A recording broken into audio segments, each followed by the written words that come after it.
Today, how to get proper smoke out of your big green egg.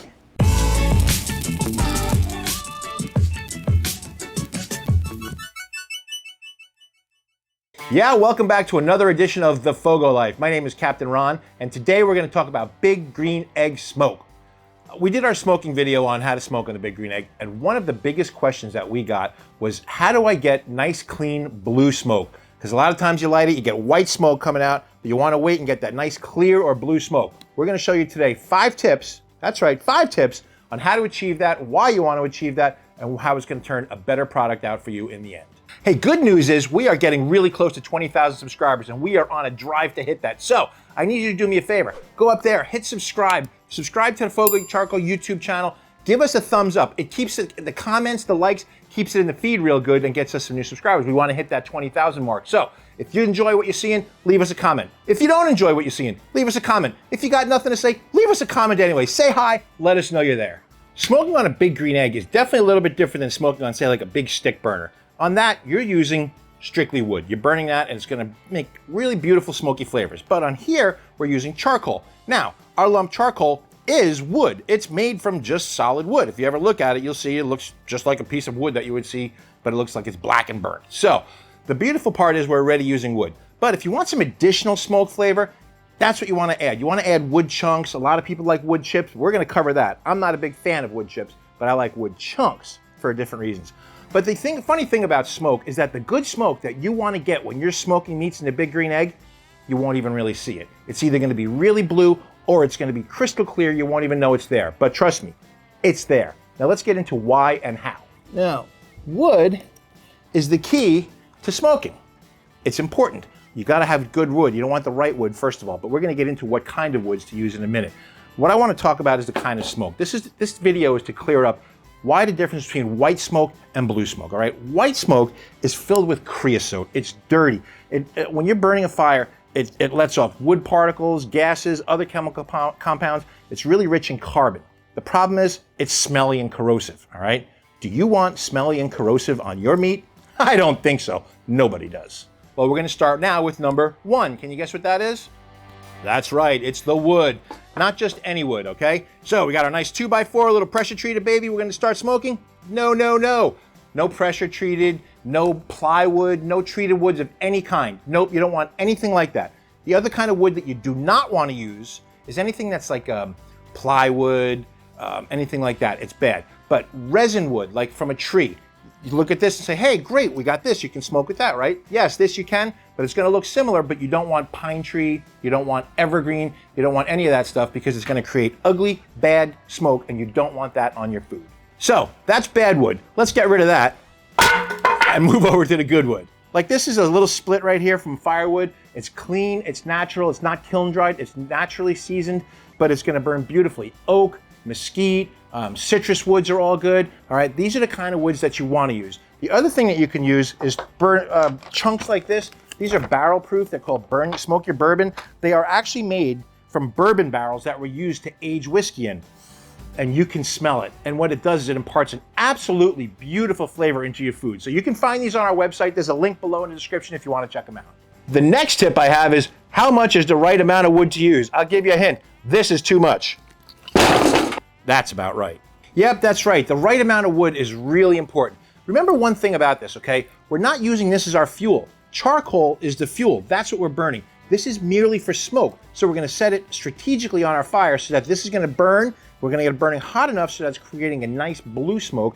But this is good. You can use 1 or 2 of these, or if you're using something like this size, 5 or 6 of these is more than enough. Now, let's move on to the next step. Number 3. Okay, we're moving right along. The next step is how to light the fire and where to place the wood for proper smoking. So I've got some charcoal already in here, so this is gonna work out great for us because I wanna show you a couple different ways to do this. Let's start with the in-the-middle method that I call it.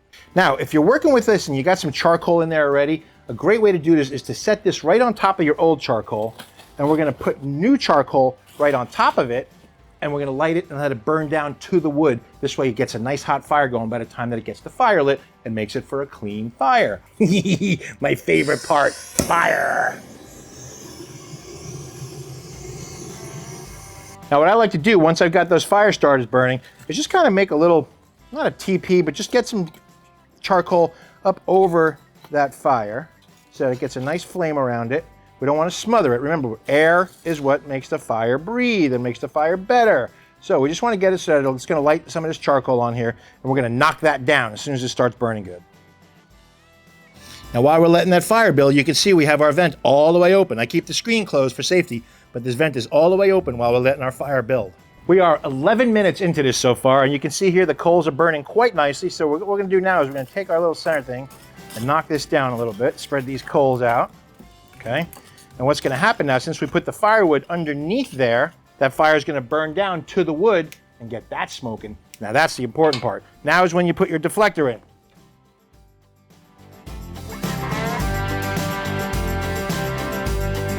And this is yucky white smoke. You don't want this smoke. You can see we're only at 150 degrees. It's not burning real hot yet. It's not combusted enough the way that it wants to be. So we're getting this white smoke.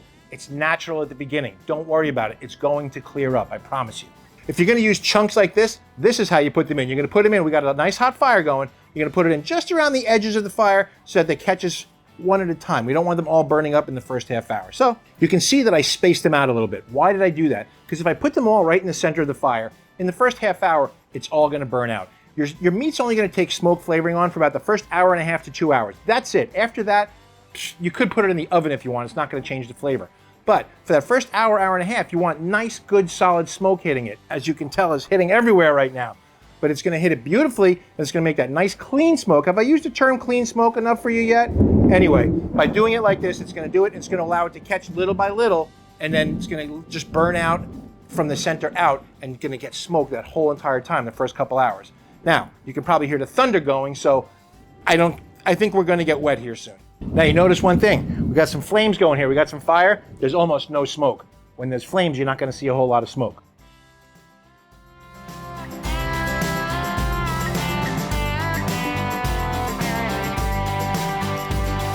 We're getting there, nice blue smoke you're seeing. All right, so let's recap. Number 1, use the right wood. Number 2, use the right amount of wood. Number 3, where to place the wood in your fire. Number 4, add the wood when your fire is hot or put it underneath the coals, which is going to lead us into number 5, which we haven't covered yet. Number 5 is very simple. And it has to do with this. I hear all the time, oh, I soak my chips. Oh, I smoke my wood. It makes it smoke for longer. Nonsense, okay? That is a complete myth.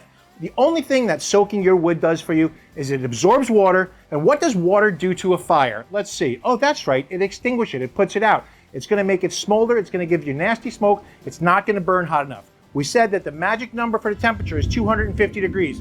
You smoke your chips or you smoke your chunks, they're never going to get there. It's never going to give you the right kind of smoke that you want. So number 5, do not smoke your chips. It doesn't make a difference at all. Hey, would it be South Florida if we filmed the video and it didn't start pouring and thunderstorming on us? I don't think so.